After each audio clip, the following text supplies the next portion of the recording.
Okay, well, you know what I do on Mondays? Every Monday, I try to bring a dose of reality to the overreactions that come every weekend. The teams that generate the most reactions and overreactions are all, underline them, all front and center because all were losers. In a big way, I might add. Not only did Jeff pick all four losers and make an argument that all four losers were not going to be losers, they were losers on, at least for now. I mean, I'm sure we're now going to have to say this about all four, at least three of the four again. But for now, three of the four are losers on the most impactful and I would say influential weekends of the season. You see, for three of the four, you really needed to win to give yourself a chance down the road. And they lost. They lost. That would be your Longhorns, your Caldwell Aggies, your Houston Texans, and most importantly, and not to be left out at all, because they are now delusional. I can't wait to hear their rambling owner, your Dallas Cowboys, all losers. In some cases in the worst kind of way, and in all cases at the worst time possible. Now, for Texas A&M and Texas and Dallas, they're losers at the worst time. You know, that stuff about the cliches about, well, it's a must-win time. I told you last week, this was, of course, in the process of me picking all four of them, but I told you last week that this weekend was, it's not make or break for anybody, but it was the inside lane to the playoffs and to the Final Four. It was the inside lane. You can't lose now if you want to have a chance later on. And they lost. Badly, in some cases. Everything was in front of them. The Texans get a pass here. It's disappointing the Texans lost because things were pretty good. The vibes were good. We're bragging about the Texans. We're talking about the Texans for the first time ever. And they turned around and lost to Atlanta. But the other three, you blew it. You blew it. You blew it. All right, let's do it. Overreaction. The blowout loss to the San Francisco 49ers will cost Dallas a playoff spot. I've heard that a lot over the last 12 hours. As usual, with Cowboys fans, there's always an overreaction. They're either going to be the greatest team ever or they suck and everyone's going to get fired. So I'm now hearing the overreaction. That's what I'm calling it. I know it's hard to see it right now. The overreaction is that ass kicking will cost them a playoff spot. Reality. No. They'll still make the playoffs. That's not an issue. I don't think it's an issue. If it's an issue, then Mumbling Mike, their head coach, is done by November, okay? But I say no. Now you're going to say, well, Jeff, you don't have a whole lot to go on because you're the one picking them to go the distance. I know. It's a little tough today. But no, they're going to make the playoffs. Now, the path to be a top 2 or 3 seed is getting further and further and further away. You can kiss the 1 seed goodbye. You can probably kiss the 2 seed bye as well. But, now you're scratching for a 3 seed. So there's no way any of you are going to agree with me about this, and I'm going to try. And you can disagree all you want, but think it through. All right, hear me out. Believe it or not, Dallas is still a very good team. I know it's impossible to see it, but I'm going to argue this. Dallas is still a very good team, but they're not better than the team that just kicked their ass, obviously. If the 49ers keep Brock Purdy, Nick Bosa, George Kittle, Fred Warner, and Christian McCaffrey healthy, that's an if, because in the NFL, with the 49ers, you're 2 injuries away from coming back to the pack. Everybody else, you're 1 injury away. But they keep those guys healthy, they may run away with it. Okay, and I'm not kidding around when I say that. Dallas did not have an answer. They were bad. Dallas was bad. Listen to this. Dallas was bad because San Francisco made them bad. Really. I mean, are the 49ers 30 points better than Dallas? Not 30. But they're better. They're better than Dallas, and I'm thinking they're better than everyone else in the league. And I think it's pretty obvious. So if they keep those guys healthy, you don't beat them. And then I think we're having a different discussion. I think we're talking about, is it the best team the last 10 or 15 years? I'm not kidding when I say that. But San Francisco made Dallas terrible. They really did. Now, Dallas is terrible. They were trash, and Dak Prescott was trash. I can talk about all that stuff. But I'm pretty sure that San Francisco did it to them. Now, this isn't what talk shows like to say. It's not what talk show listeners want to hear or see. But this complete beatdown of Dallas was less about Dallas and more about San Francisco.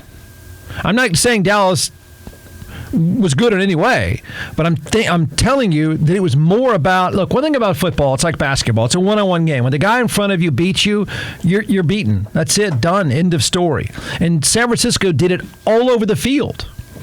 There's 11 one-on-one matchups in every play. San Francisco wins 10.5 of them, almost every play. Dallas was trash, yes, but they were overwhelmed. San Francisco did it to them. Dak Prescott did nothing, of course, to silence his critics. In fact, it could not have gone any worse for the guy who is blamed for everything. His entire team got their ass kicked. Every one of them across the board. Now, he's given his critics far more content. He threw, 3 interceptions on 3 consecutive drives, and they were pretty ugly. It was game over. It really was. It was game over. But Dallas got their ass kicked in every phase. Like I said, San Francisco did this to them. I think this was less about Dallas and more about San Francisco. And I know that's hard to appreciate, but down the road, I think you'll start to understand that. We might just see how good San Francisco is. Dallas couldn't get to Brock Purdy. They had no answer for George Kittle, obviously. He's running around naked with some bad hair. Their offensive line was schooled. Dak Prescott was clueless and flustered. And if the question today is Dak Prescott, if you had to pick today between Dak Prescott and Brock Purdy, there's no thinking person alive that takes Dak Prescott, particularly when he costs $45 million a year. And by the way, when I get nerdy and start talking about money and how money is allocated, I think you're seeing it play out pretty well. The 49ers get the far better quarterback, and they get the far better quarterback at a discounted price, and you can see what they can do to the rest of the roster. See, when all the money goes to one place, it's tough to find better players. San Francisco has very little money going to that place, and all the money is spread out. It is a perfect recipe. Dak Prescott's one of the most expensive players in the league, and he can't move much anymore. Brock Purdy is one of the cheapest and one of the best. It's a pretty good mix. All right, so here you go. Some of these comments from the Cowboys. I don't even know what Jerry Jones is doing right now. I think his face just cracked last night. I think it just came off his head. First up, it's entertaining because the call of the game, I think they do a great job. I enjoy it. Brad Sham and Babe Laufenberg have the radio call on the game, and you can pick up the tone of Brad's voice that an ass-kicking is on.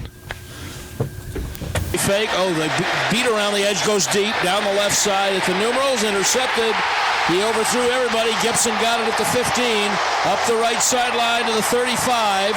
Prescott in the gun. They blitz him off the edge. He throws it right, tipped, incomplete. Warner with the interception to the 30, to the 25. In and out of the hands of Michael Gallup, into the arms of Fred Warner. 3 turnovers tonight. Almost an identical interception in a different area of the field. Shotgun with Dowdle on Prescott's left, and there's a slant, intercepted. I mean, if you knew nothing about the game and I said, what happened? Any one of you would say, oh, they lost. You could pick up on that tone easily. I mean, they knew it. It was on. It didn't take. You don't have to know much about football to say, uh-oh, look out. Those guys in the white shirts are getting wrecked. Well, then Dak Prescott, say this for the guy, man. I'm telling you, some of us aren't the greatest corporate people. We're not very good employees. Nobody likes to talk to us. We don't return email. That Dak Prescott, I feel like he's at the office with bagels all the time. I feel like he's that person that goes to leadership conferences and stuff. He is the ultimate company man. Most quarterbacks around the league, one, would blame everyone else, but two, having been through management like he's been through, sooner or later would snap and talk trash. Now, he was awful last night, and he is, it's going to be hard for him to work his way out of this narrative.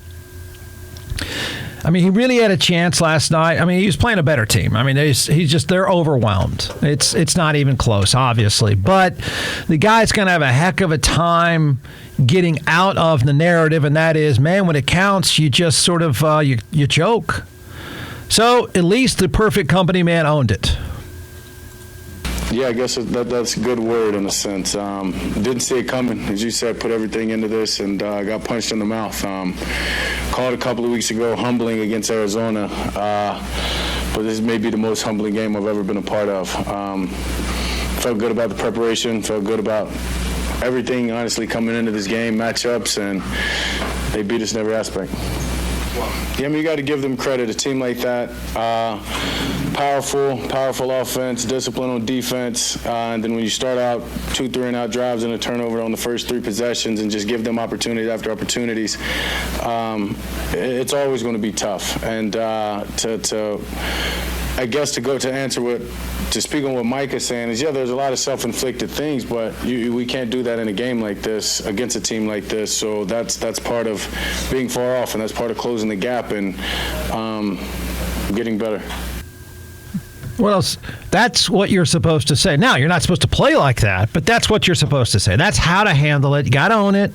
The dude owns it, man. He's always polite and respectful and nice about things, and I think people are probably sick of me saying, what a good company man. I think sooner or later you'd like him to snap and break the podium or something.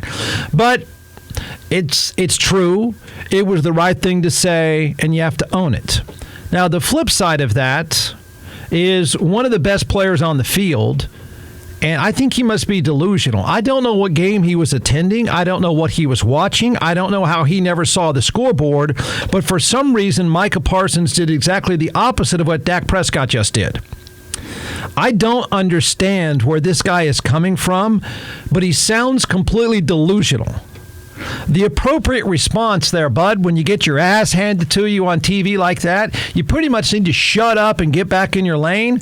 What you can't argue, I don't think, what you can't argue is you're just as good as the team that beat you 42-10. What's the message going forward? Just know where we at. It's still early in the season. I need to help bring these guys together, and we need just to get better. There's no such thing as losing. You learn. So tonight, we just learned a lesson. Tonight, we got served. We were the team on the other end of the stick. We the turnover team. We the team that puts up points, and tonight it wasn't us. So, sometimes you got to look at these losses as a blessing and just say thank you. No, sir. No. Okay, that was bad. He went on to ramble aimlessly to talk about how they're equal to the 49ers. And it just didn't work well. And media members kept saying, what? What are you talking about? And he kept going in circles, arguing that Dallas, the guy's less than an hour removed from this beatdown. And I don't know what he was trying to do. It didn't play well. Now, luckily for him, he's a great player, one of the best in all of football. So I guess we give him a little bit of a pass, but he was schooled himself. He was schooled himself, and that takes a lot to beat that guy, and San Francisco did. All right, overreaction. Texas is out of Final Four contention. There's a lot to this. I think that's an overreaction. I do. I don't think it's quite that simple. The reality is probably not. That's the reality. Probably not. Where I'm sitting today, I'm going to say probably not. Now, they probably should be out of the Final Four given their schedule. But their name is Texas, and stuff could break their way. Okay? So this is now, you know how nauseating this is going to get every week now, trying to figure out some kind of algorithm for Texas to get to the Final Four. Of course, it was right in front of them. Of course, they were almost a touchdown favorite, and they should have taken care of business, but they didn't. They got beaten by a more deserving team. Now you're stuck trying to figure out how they get there, and there are ways for them to get there to the Final Four. I'm not saying it's deserved. I'm just saying that there's ways to get there. Okay, so here's how they are still, I think, still in the running. They run the table and play in the Big 12 championship game. That is easily doable. There's not a whole lot of work left. Now, if they lose another, then it's game over. But assuming, remember, this is a team, even now with one loss, it's a team that's probably going to be double-digit favorites in every game but one. So they then go and run the table the rest of the way. They win the Big 12 championship game, which is an absolute waste of time and unfair on every single level. Imagine if you're Oklahoma saying, I'm sorry, why do we have to beat the same guys again? And the reason is because Dr. Pepper bought the sponsorships. That's why. So Oklahoma or whoever plays Texas has virtually nothing to gain and everything to lose. But that's the way it's set up. That's not new. So they run the table and then find their way to beat, let's assume, Oklahoma in the championship game. And then the perfect setup for Texas would be an Oklahoma loss somewhere else along the way. So then they would then be handing Oklahoma 2 losses. Right now, that sounds like a stretch, but be careful. I'm not quite sure. As much as I'm going to brag about Oklahoma and Brent Venables, and I'm going to, I don't know how deep they are. So I'm just saying the Texas perspective is this. The best thing that can happen to Texas is Oklahoma stumbles somewhere along the way, but they still get in the championship game. Texas then knocks off a one-loss Oklahoma team to give them 2 losses. They're out of the picture. I could see it playing out. I could. I do. Now, Texas might need more, though. This is where I think people are going to be a little myopic. Texas needs a Pac-12 team to lose once or twice. Now, there's always going to be a favoritism toward Texas because they're one of the biggest brands. They're a blue blood. There is a bias against the Pac-12. How much that factors in, I don't know, but to say it doesn't exist is a flat-out lie. Texas, though, needs a Pac-12 team to lose once or twice. I would argue a one-loss Pac-12 team deserves to be in the Final Four more than a one-loss Texas, but I think Texas gets the benefit of the doubt. But I'm guessing it's Washington, the team that beat Texas in a home game last year. So I'm going to guess it's Washington because they're really, really good, but they're also in the toughest league in the country. Does a one-loss Texas, having won the Big 12 championship, get in before a one-loss Washington or Oregon? Yeah, they might. No, I think so. It sucks. It does. It's nothing fair about it. I'm just telling you how Texas is still in the running for the Final Four. That wouldn't be fair at all. I think most reasonable and objective people would say that's not fair at all. But that might happen.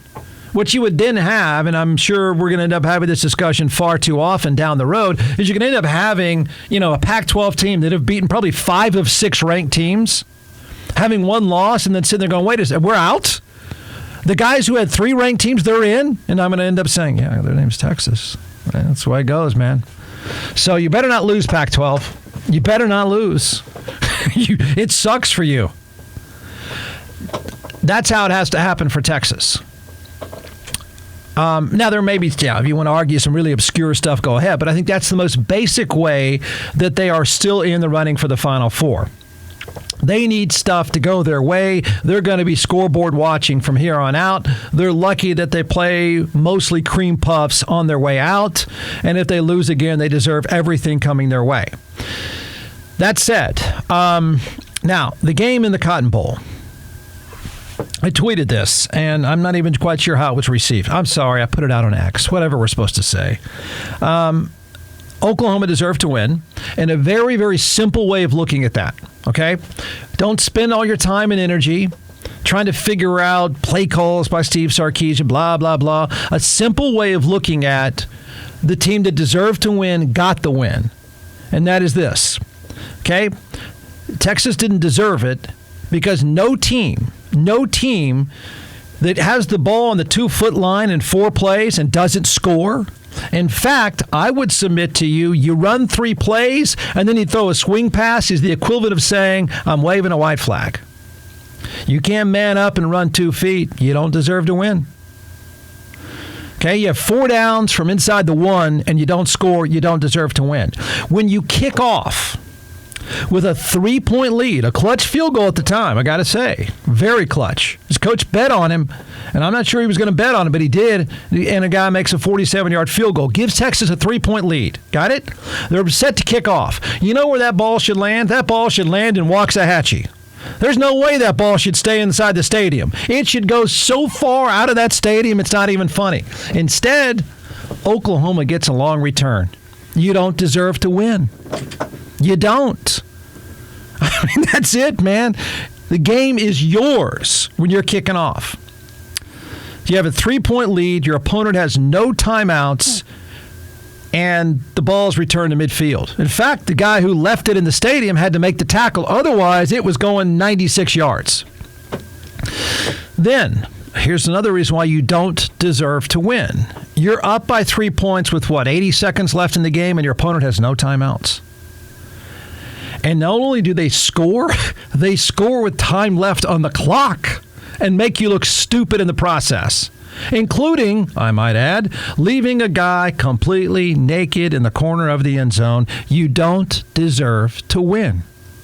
That's a lot of reasons why you don't deserve to win, and all of them happen in about a minute and a half, so you lose. The team that deserved to win won. Simple. Oklahoma deserved to win. Oklahoma was on the front foot from the minute the game started. Texas already has to resort to trick plays just to sort of stay in the game. It's a bad sign. Okay? Football's very basic, but when I have to come up with tricks to stay in the game, the other team's on their front foot. Oklahoma's on their front foot. Overreaction. Brent Venables is on a short leash as OU's head coach. I said it regularly dating back to last November. I said it often. I said I'm worried about them. Now I can say, congratulations, SEC. Look what you're getting. Those are 2 good teams. I've said that since last December, and not only was I wrong, that he was on borrowed time. I think I said more than once, you can't go out and lose 4 or 5 games next year and have that guy come back as your coach. You just can't limp into the SEC. Where they were a year ago when they were being run off the field by by Texas, when they were getting run off the field by Kansas State, they were in a track meet against TCU. I can't believe how they've turned this around. I really can't, but that's not even the same looking team that was on the field Saturday against Texas. If Oklahoma runs the table, and there's no way I would have said this. Even a week ago, I wouldn't have said this. If Oklahoma runs the table, he is easily Big 12 Coach of the Year. Easily. He makes a very good case for National Coach of the Year, which is just unbelievable to me from how bad they were a year ago. They didn't even show up in the Cotton Bowl a year ago, and this year they're on their front foot shoving guys. They owned the first 6 minutes of that game against Texas. Owned it. They were completely prepared, never blinked, ready to go, had a perfect plan, and were all over Texas. I couldn't believe what I was seeing from a year ago. So they deserved it. His team was the better side from the very, very beginning. His team won both lines of scrimmage. As I said, if you want an indicator of that, it's 3rd and 2 feet on the goal line.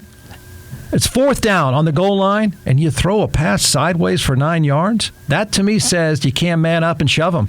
That's what that is. That's what that is. His quarterback was the better of the 2. His team never flinched. If he can keep this ridiculously talented quarterback, Dylan Gabriel, healthy, and I think it's going to be a chore because the guy's running around like crazy. He made Texas look stupid.